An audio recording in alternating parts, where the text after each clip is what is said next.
Primera entrevista de la mañana. Así es, con la asunción de Yamandú Orsi como nuevo presidente de la República y también como su compañera Carolina Cose como vicepresidenta, surgen análisis respecto a las perspectivas que se irán desarrollando en este nuevo gobierno, cómo será el relacionamiento con la oposición, qué herencia recibe el presidente Orsi, qué podemos esperar de su gobierno. Lo vamos a conversar ahora con Gerardo Caetano, politólogo e historiador.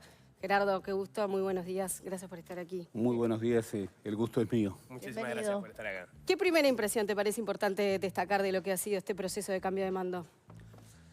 Bueno, normalidad democrática, acumulación positiva, como diría el presidente Orsi, algo que debiera ser natural en una construcción democrática que nunca termina, que por definición siempre tiene que configurarse nuevamente, pero que lamentablemente en América Latina y en otras partes del mundo es una excepción. Entonces yo lo que calificaría es acumulación positiva.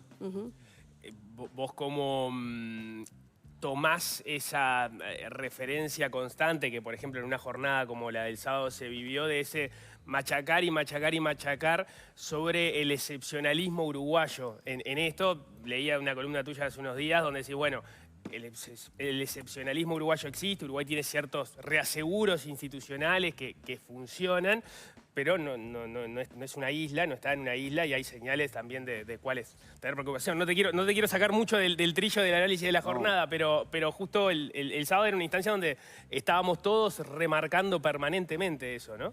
No, pero es una muy buena pregunta, porque yo siempre he cuestionado la visión del Uruguay como Suiza de América, del mito de la excepcionalidad uruguaya, de que en el Uruguay hay cosas que no pasan.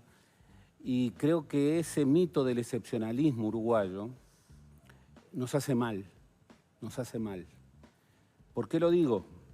Porque nosotros estamos en una región, somos un país pequeño entre dos gigantes muy inestables, en un continente con muchos problemas y hay muchos fenómenos que vienen de la región, que no se definen fronteras adentro.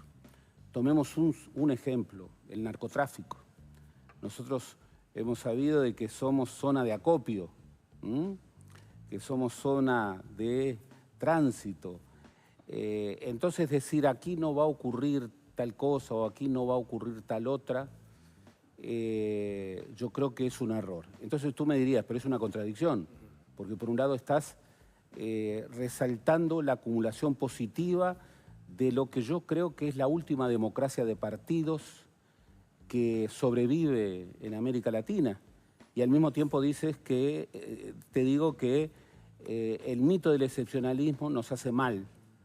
Bueno, tal vez sea esta idea de preocuparnos por lo que es nuestro patrimonio más valioso y advertir que ese patrimonio hay que cuidarlo todos los días y que ese patrimonio también está asediado y que ese patrimonio no se cuida solo y que ese patrimonio hoy no solo depende de lo que hagamos nosotros, sino de lo que nosotros hagamos con otros. Por ejemplo, se dijo en varias oportunidades en estos últimos días, la lucha contra el narcotráfico no es una lucha nacional. Es un grave error pensar que se puede enfrentar al narcotráfico fronteras adentro. No, es una lucha regional en donde nosotros tenemos que acumular tareas. Fenómenos como los que estamos viendo en América Latina y en otras partes del mundo, con la política convertida en una lucha de agravios, en una visión distópica de la conflictividad, es algo que también está entre nosotros. La corrupción no es algo que está fuera del Uruguay. No estamos vacunados contra nada en términos de política. Por eso tenemos que preservar y estar muy orgullosos de esa democracia de partidos que mantenemos. Me complazco mucho de que tal vez el concepto que más repitió Orsi fue partidos, partidos, partidos. Y eso es la clave, es la fórmula uruguaya para consolidar la democracia, partidos. prácticamente hoy en América Latina es la única democracia de partidos que sobrevive. Y ahí, perdón. No, y ahí te agrego, porque en esto que lo conversábamos hace un ratito, el tema del talante con el que Orsi les habló a los políticos que estaban ahí, del diálogo, la importancia de los partidos, la figura de los expresidentes. Ahí él agrega una frase, la voy a leer textual para que quede claro, ¿no? Venía hablando del tema de los partidos y dice: bien sabemos que tenemos que atesorar esa construcción en tiempos donde proliferan las expresiones antipolíticas y las luchas excluyentes. O sea, habló también de ese hecho, entiendo, porque en la región lo vemos, pero también acá lo vemos. También aquí lo vemos. Nosotros aquí tenemos fenómenos que no son de ahora, sino que vienen desde hace mucho tiempo, de antipolítica. Hoy en el mundo vivimos sociedades del descontento, vivimos sociedades en donde es muy difícil representar en sociedades desconfiadas, en donde ya no solamente se desconfía de las instituciones, sino se desconfía de las personas, hay desconfianza interpersonal. Entonces representar, que es una de las claves de los partidos, se vuelve muy difícil. No son fenómenos ajenos a nosotros, no somos una isla. Y esto es luchar contra uno de los mitos más afirmados en el Uruguay. No, a nosotros lo que nos pasa en la Argentina no nos puede pasar, o lo que pasa en Brasil no nos puede pasar, o lo que pasa en Paraguay no nos puede pasar. No, nos puede pasar. Capaz que demora un poquito más, pero nos puede pasar. Nos puede pasar, somos un país de escala, sobre todo poblacional, bastante menor. Y también tenemos nuestras virtudes, nuestras virtudes. Nuestra política, a pesar de que está demostrando, y que en el último periodo demostró ciertos problemas agudizados, por ejemplo la política del agravio, a la que no estamos acostumbrados por suerte, bueno, es una política que se inscribe en un mundo muy complicado, muy complicado. Recién comentábamos algunas ausencias que parece haber tenido el discurso de Orsi en este repaso que él hizo de figuras trascendentes en la historia de la recuperación democrática de nuestro país, ni que hablar los presidentes electos, los expresidentes también que fallecieron. Habló de Vázquez, de Valle, Alejandro Chugarri, también mencionó a Carámbula, pero sin embargo, una de las grandes ausencias, quería preguntarte sobre esto, fue Líber Sereni, ¿no? Como parte simbólica de la liturgia del Frente Amplio, sin lugar a dudas, pero también de la construcción de la democracia de la historia del país, ¿verdad? Y de lo mismo con la figura de Astori. Bueno, es que tú estás refiriendo a dos grandes ausentes en el discurso político del Frente Amplio desde hace muchos años. Es verdad. Muchos años. El general Sereni, como que se corrió, ¿no? Claro, el general Sereni, fundador, forjador, 12 años en prisión, un hombre sin el cual el Frente Amplio no existiría. Bueno, hoy no parece estar en los discursos de los principales dirigentes frente amplistas, con excepciones. Danilo Astori, tal vez la figura central de la continuidad en el gobierno, las garantías de un buen gobierno, piénsese lo que se piense, no está. Pero también ocurre con otros líderes de otros partidos. A mí me asombra, realmente me asombra, que Wilson Ferreira Aldunate no esté en los discursos, pero sobre todo no esté en las propuestas del Partido Nacional, cuando fue uno de los grandes líderes del Partido Nacional durante el siglo XX. Y mucho más me sorprende que en el siglo XXI don Pepe Valle Ordóñez aparezca en una murga como una figura estelar, una murga que por otra parte critica al Partido Colorado, pero salva a don Pepe Valle, y que no aparezca en los discursos del Partido Colorado, o casi. Y bueno, es lo que ocurre. Pero yo creo que a la larga la inspiración de los grandes líderes no está en los dirigentes políticos, está en la gente.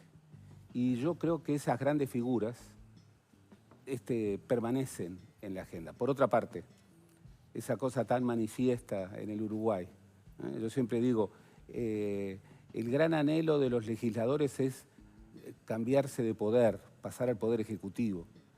Bueno, hay pocos legisladores que tengan vocación de legisladores y que hayan quedado en la historia uruguaya como legisladores. Parece que para quedar en la historia uruguaya hay que ser presidente. Por eso me complació mucho la referencia a Alejandro Achugarri. Me complació mucho porque era la señal de un adversario de otro partido. Me complació mucho reconocer el rol fundamental que tuvo en una crisis tan tremendo. Pero me complació mucho porque yo he trabajado bastante en el Poder Legislativo y desde que me conozco, el mejor legislador que conocí se llamaba Alejandro Achugarri y es una figura que merece respeto nacional y que, sin embargo, en su partido no es muy exaltado. Entonces, claro, hay ausencias, pero hay presencias.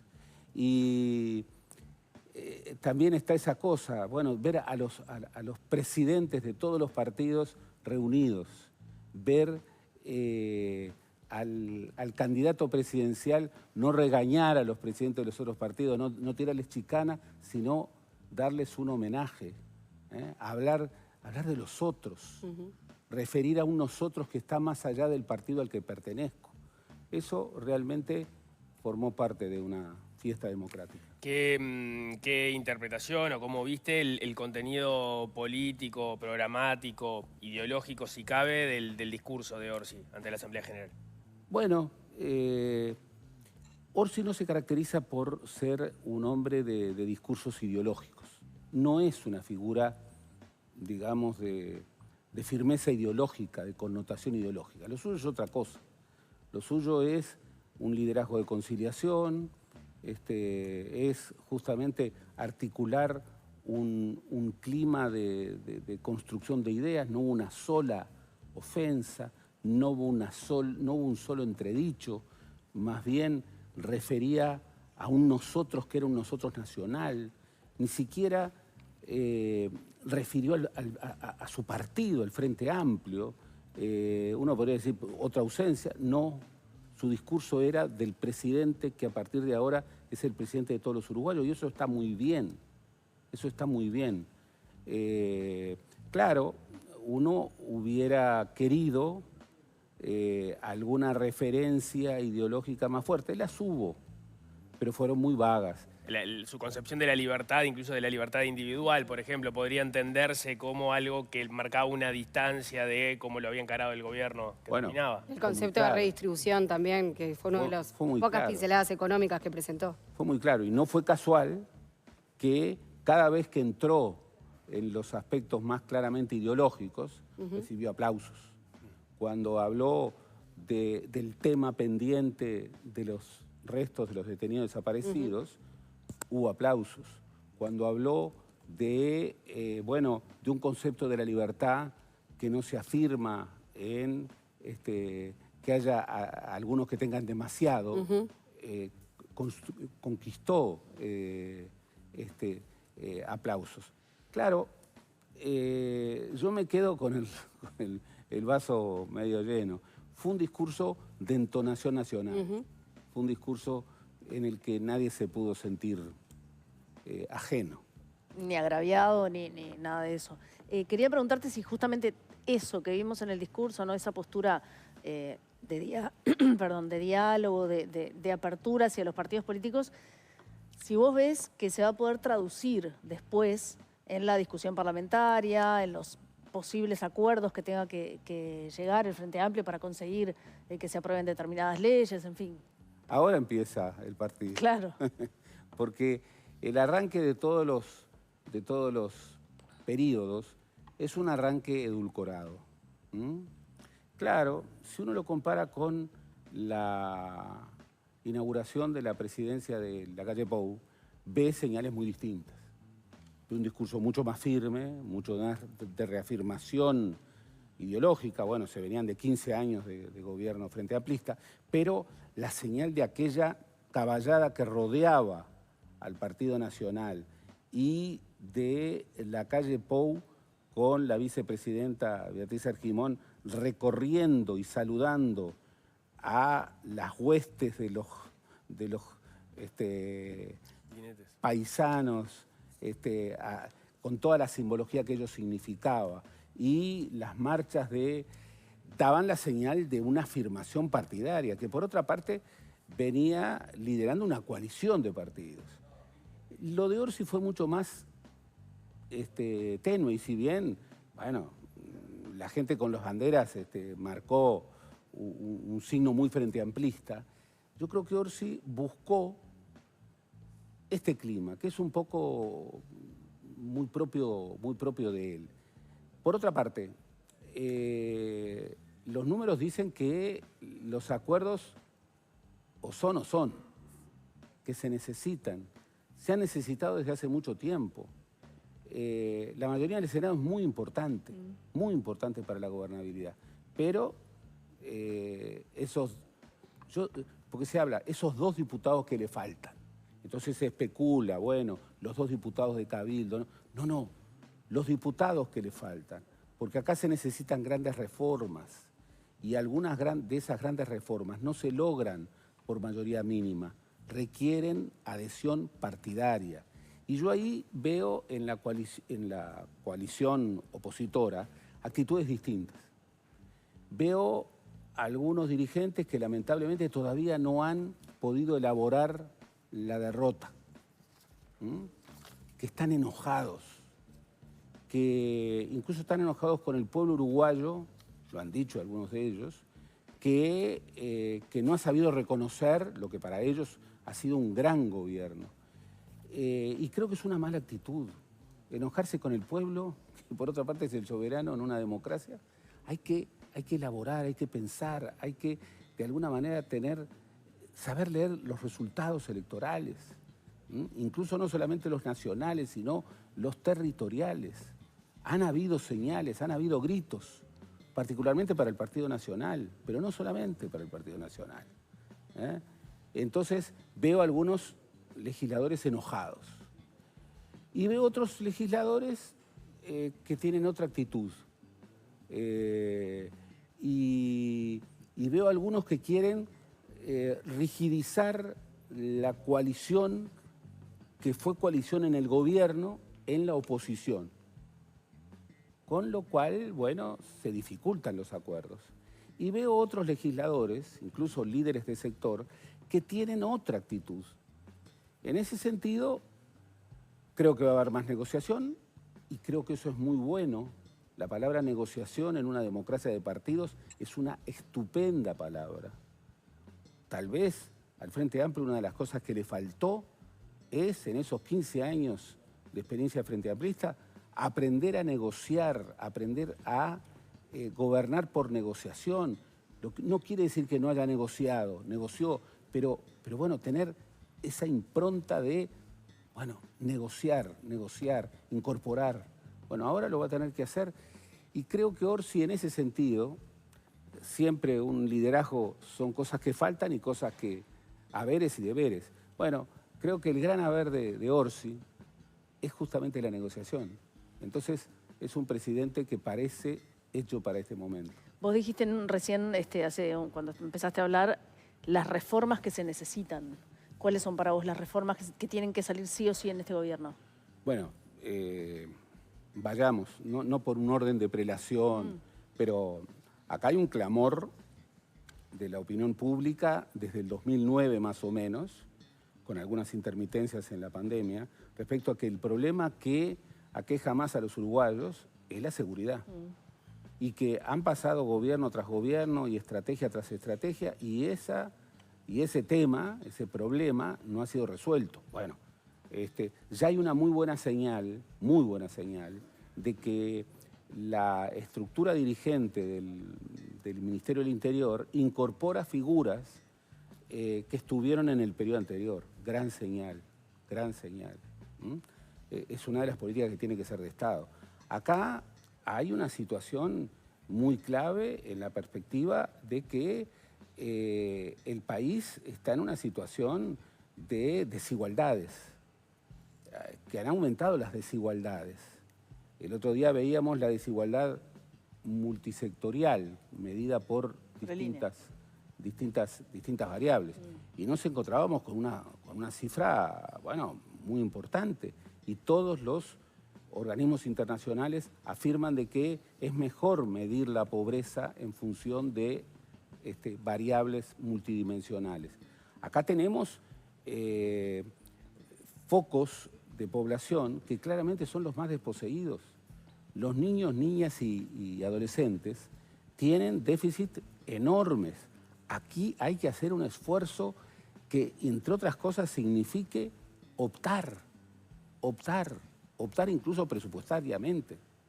Y aquí también tenemos otro problema que es propio de una sociedad envejecida, que son los cuidados. ¿Cómo hoy podemos construir en el Uruguay una sociedad mínimamente igualitaria, que incorpore desde su historia esa pulsión de integración sin atender a los más viejos? Y por cierto, la clave para todo eso es el crecimiento económico. Podremos redistribuir ingresos. Se podrán discutir muchas otras variables, pero si el Uruguay no crece y no crece de manera definida, va a ser muy difícil redistribuir a la altura de las exigencias que se imponen. Entonces son temas, ni que hablar, agregarle el medio ambiente.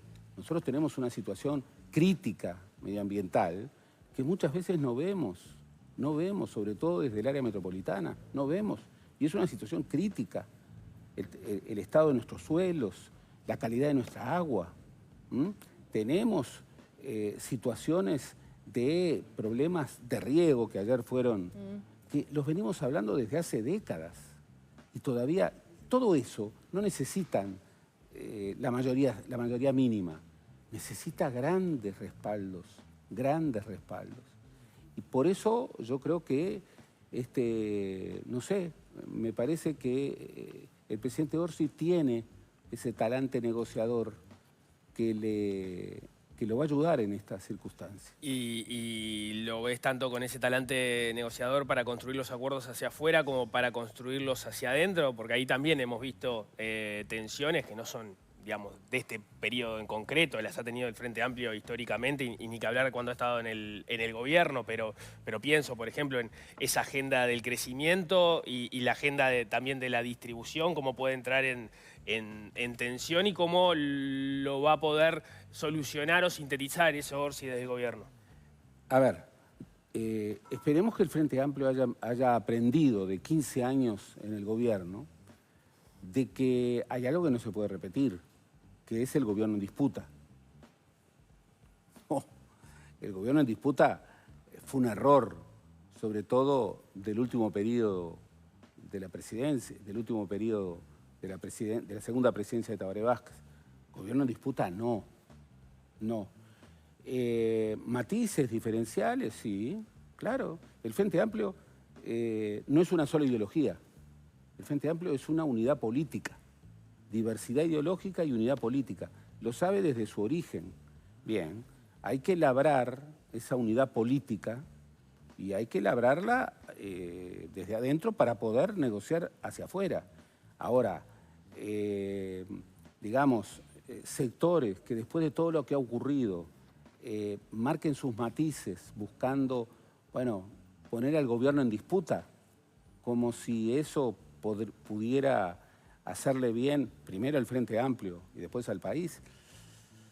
Yo espero que lo vivido, tanto en la última presidencia de Vázquez, que no fue una presidencia exitosa, como lo vivido durante este periodo de la calle Pou, en donde el Frente Amplio tuvo marginado de las grandes decisiones de gobierno, bien, deben haber llevado un aprendizaje. Por eso hablábamos de saber elaborar las derrotas. Bueno, la contracara de eso, el dispositivo siguiente es saber elaborar las victorias. Y las diferencias que hemos visto, que ya las conocemos, ¿no? Pero entre, por ejemplo, figuras como de la importancia de Gabriel Odone, ministro de Economía, Juan Castillo, ministro de Trabajo, los roces por distintas cuestiones que tienen a los dos como protagonistas, ¿ves que puede poner en riesgo esto que vos estás diciendo? Me animaría a decir algo más, que tal vez sea imprudente. Quienes conocen la interna sindical saben, esto me lo decía Germán Delía, nunca juzgues a un dirigente sindical por lo que dice a la tribuna. júzgalo por cómo negocia fronteras adentro con los empresarios. Quien conoce la interna sindical sabe que Juan Castillo, una cosa es hablándole a la tribuna y otra cosa es negociando. Sabe que en la negociación es un moderado. Y me parece que puede ser el gran aliado, mirá lo que te voy a decir, el gran aliado para el ministro de Economía. ¿Por qué? Y bien, porque a Castillo no lo pueden correr por el lado de que no está defendiendo los intereses de los trabajadores. Y a Orsi no lo pueden correr por... A Odone, perdón. No lo pueden correr por ser un hombre que hereda ese rol de Astori en el sentido de dar equilibrio, dar sustentabilidad a las transformaciones. Yo creo que si se forja eso, el Frente Amplio va a tener una posibilidad importante. Juan Castillo, el que tome a Juan Castillo como un radical, incluso como un representante del ala radical del Partido Comunista, no lo conoce, se equivoca.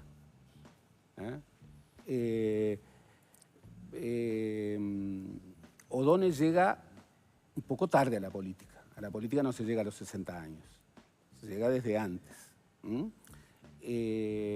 Pero es una persona muy inteligente y, por otra parte, va a tener otros mediadores. Yo creo que entre ellos, el vínculo entre ellos va a ser un vínculo virtuoso y no va a ser un vínculo de confrontación. Si me equivoco, bueno, ni que hablar que el Frente va a tener problemas. Y ahí está el rol del tejedor, del tejedor. ¿Es Orsi el tejedor? El tejedor es Orsi Sánchez? Y es el Pacha Sánchez. El Pacha Sánchez es una figura muy importante en este gobierno. El Pacha Sánchez es quien se perfila como el heredero del MPP. Y no le estoy haciendo un favor diciendo esto, porque es una herencia pesada, pero es el que aparece como el heredero, más que Orsi, más que Orsi. Orsi es el presidente, y ya con eso tiene bastante. ¿Quién es el líder del Frente Amplio hoy? El Frente Amplio hoy tiene un liderazgo al final de su vida, que es el liderazgo de José Mujica. Los líderes, uno puede ser presidente y no ser líder. Hoy en el Uruguay, el Partido Colorado no tiene liderazgo, porque el último líder, el doctor Julio María Sanguinetti, ya no es el líder del partido. El Partido Nacional sí tiene un liderazgo, de alguien que entró en la presidencia sin ser líder, pero sale de la presidencia con un liderazgo fortísimo.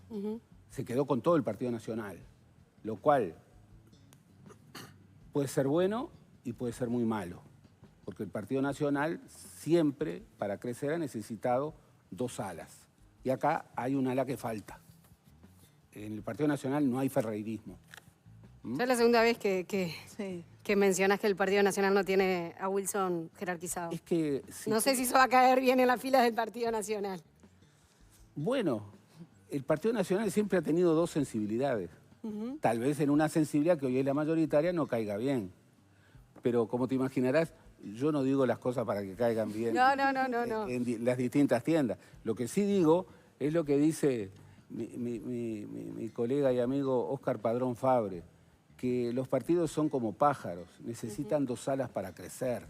Y el Partido Nacional sobre todo, si tú ves la historia del Partido Nacional, desde el siglo XIX para acá, son dos alas, son dos alas. Y cuando ha quedado una única ala, le ha costado. Y hay un ala, que es el ala ferreirista, que interrumpió el liderazgo herrerista, que era un liderazgo que venía de los años 20 y que llega hasta hoy. Lo interrumpió por casi 2 décadas, que terminaron con su muerte.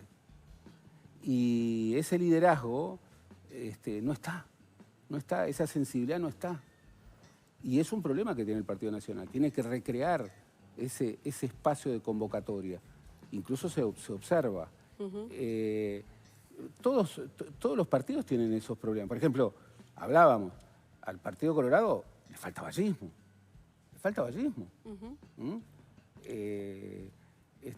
Ojeda Bueno, podremos hacer los dibujos que queramos y el ejercicio que queramos.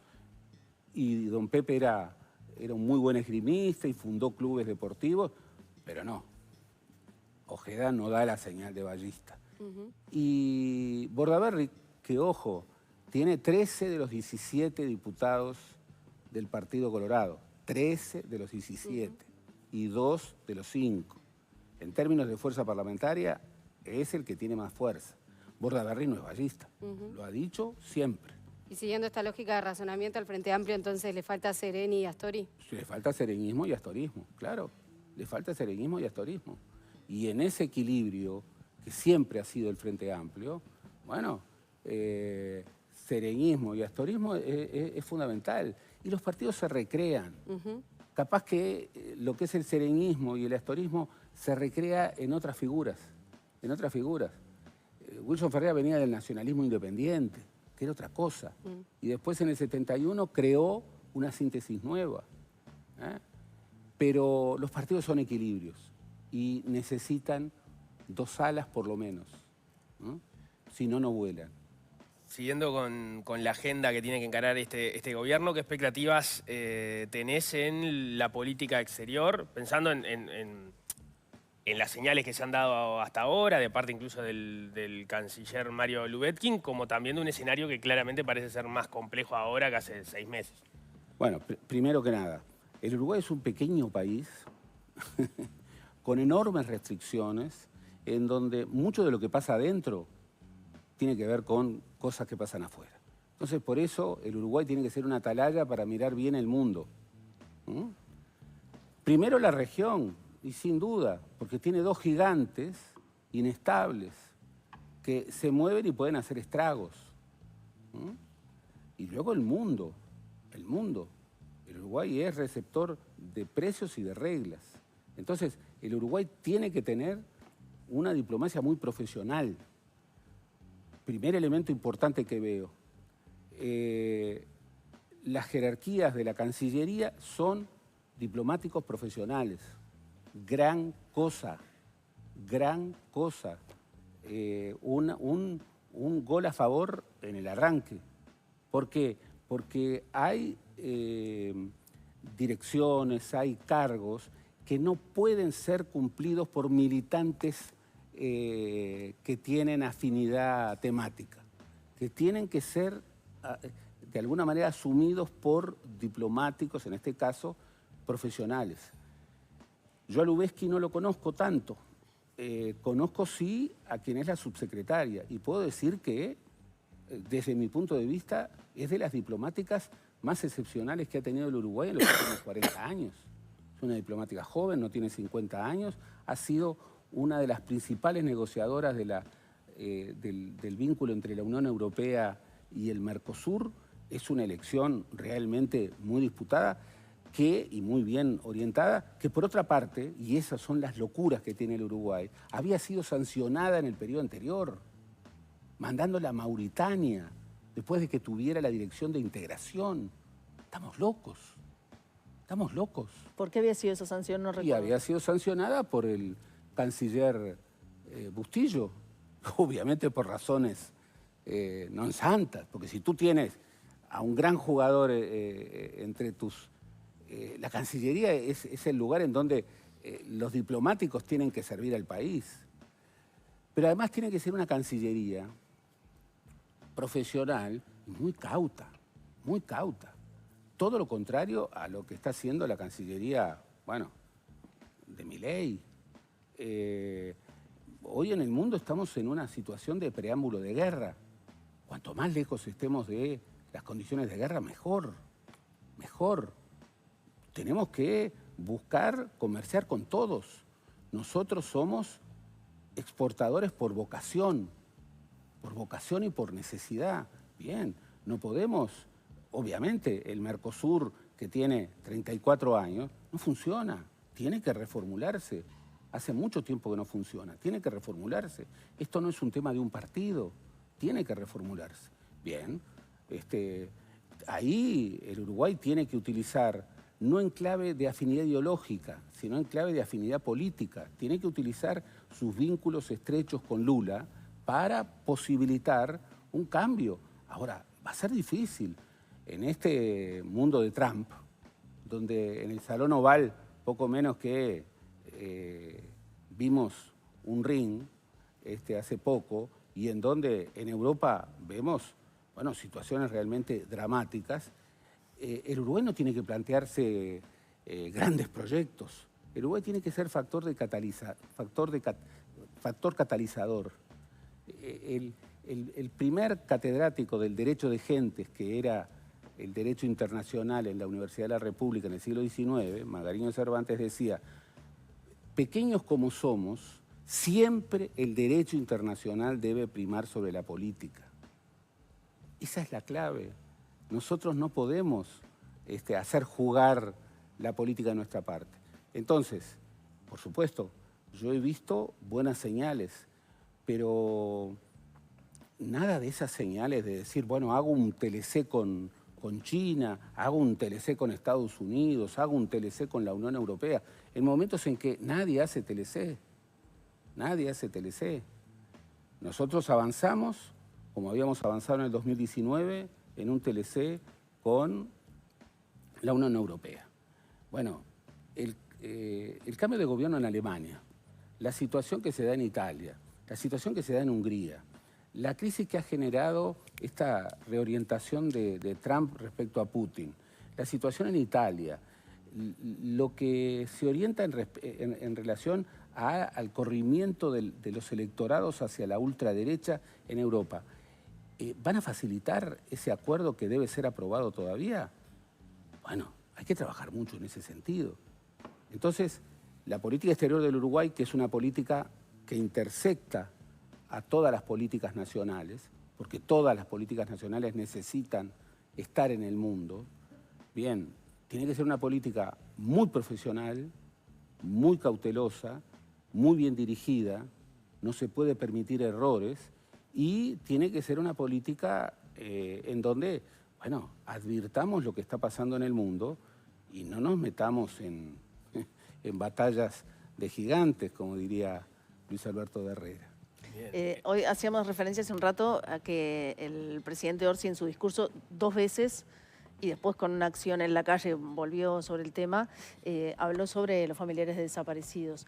¿Crees que este gobierno va a poder encarar mejor ese tema, mejor incluso de lo que lo han hecho los propios gobiernos anteriores del Frente Amplio? Mira, respecto a esto, yo tengo una convicción muy firme. Te diría que radical. Radical en el sentido de ir a la raíz. Yo me autopercibo como un moderado, salvo en algunos temas en los que soy radical. Y son pocos temas. Uno es este tema. Después de 40 años de iniciada la democracia, el Uruguay no puede permitirse, por una cuestión biológica, no puede permitirse que haya familiares de detenidos desaparecidos que no saben dónde están los restos de sus familiares. No puede hacerlo. Y aquí ha faltado algo que tiene que estar, que es la orden. Eso es lo que reclaman los familiares. Por supuesto, es lo que reclaman y con toda justicia.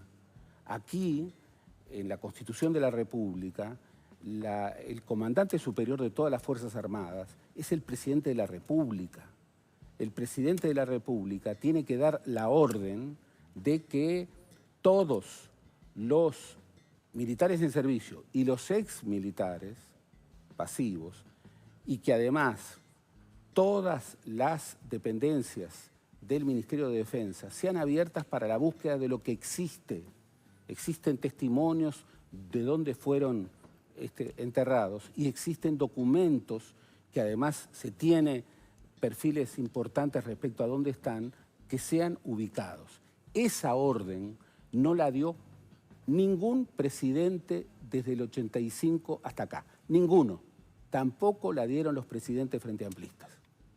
Orsi, hasta por una razón de generación, hasta por una razón de edad, tú imaginas lo que significa la cantidad de familiares que han muerto sin saber. Luisa Cuestas murió sin saber. Ya no hay mucho más tiempo. es el momento, con todas las garantías, es el momento. El Uruguay lo necesita. La búsqueda que ha logrado cosas, pero que es una búsqueda dificilísima. Bueno, este es el momento de una acción diferente. ¿Y la orden tiene posibilidades de ser efectiva? Porque hubo señales parecidas. En 2011, a partir de la definición de la Corte Interamericana de Derechos Humanos, por el caso Hellman, hubo señales, si no me equivoco, ahora no recuerdo si fue Mujica o fue Aguerre quien habló en su momento. Aguerre, el comandante Aguerre. El comandante Aguerre, una vez que se supo que Julio Castro no había sido muerto por la tortura, sino que había sido rematado, reunió a todos los generales y dijo: el ejército no es una banda de asesinos, el ejército es una institución. Ordeno que todos, pero quien lo debe ordenar no es el comandante del ejército, es el presidente de la República. ¿Que va a obtener éxito? No lo sé. Nadie sabe si una acción tiene éxito. Lo que sí sabe es lo que son las obligaciones, los imperativos. Lo que sí saben son las señales. La cuestión de los documentos, todos sabemos que aquí ha habido un pacto de omertá. Los documentos, hay indicios fuertes de dónde están. Los documentos que han circulado, no son todos los documentos. Bueno, hay una acción que tiene que ser decisiva y no hay más tiempo. Yo coincido con aquellos que señalan que en este y en otros muchos temas, el Uruguay tiene que incorporar un sentido que le cuesta, un sentido de urgencia. Hay cosas que el Uruguay puede hacer hoy, pero capaz que en 5 años no puede hacer, en términos productivos, en términos educativos, en términos sociales. Bueno, esto es una cosa muy clara. Tiene que hacerlo con sentido de urgencia. Y quienes reciban esta orden, por supuesto que yo no me hago ilusiones de que todos van a actuar de manera distinta, pero hay quienes pueden actuar de otra manera. Nos están pidiendo para cerrar, pero no quiero dejar de hacer esta pregunta, porque Orsi da 2 discursos el sábado, uno frente a la Asamblea General, el otro en Plaza de Independencia. Digamos, el más sustancioso obviamente fue el de la Asamblea General, pero dijo algo interesante al inicio del discurso frente a Plaza Independencia, que es que Uruguay iba a comenzar en este periodo de gobierno un proceso de discusión a propósito del Bicentenario, ya pensando hacia el 2030, el Bicentenario de 1825-1830. ¿Qué expectativas le genera ese proceso? Porque el proceso que se dio hace 100 años fue también bastante interesante cuando Uruguay discutía el centenario. Sí, a mí me causó un poco de gracia. Ajá. Te explico. Porque cuando se discutió el centenario en el 2010, también se planteó, acá todo es largo, el carnaval es largo, las vacaciones son largas y los bicentenarios son largos. Sí. Se planteó que el bicentenario, en este caso de los acontecimientos artiguistas, iba a ser largo, 2010-2015, pero se aprobó en el 2011, o sea que ya el 2010 ya había pasado. Bueno, ahora, para evitar esa especie de karma que tiene el Uruguay, que es cuál es su fecha de la independencia nacional, terror para todas las maestras y maestros, sí. Enseñar a los niños por qué el 25 de agosto, por qué el 18 de julio, bueno, se vuelven a plantear los 5 años. Las conmemoraciones pueden ser muy importantes, muy importantes. Los discursos en las escuelas pueden ser muy importantes si están bien hechos. Yo diría que es una oportunidad que tiene el Uruguay justamente para acumular un sentido de nosotros, de pertenencia, en función de grandes cosas hacia el futuro. Gerardo Caetano, politólogo, historiador, muchas gracias por habernos acompañado. No, muchas gracias para ustedes, siempre es un placer estar aquí. Muchísimas gracias. Hacemos un corte, al regreso vamos a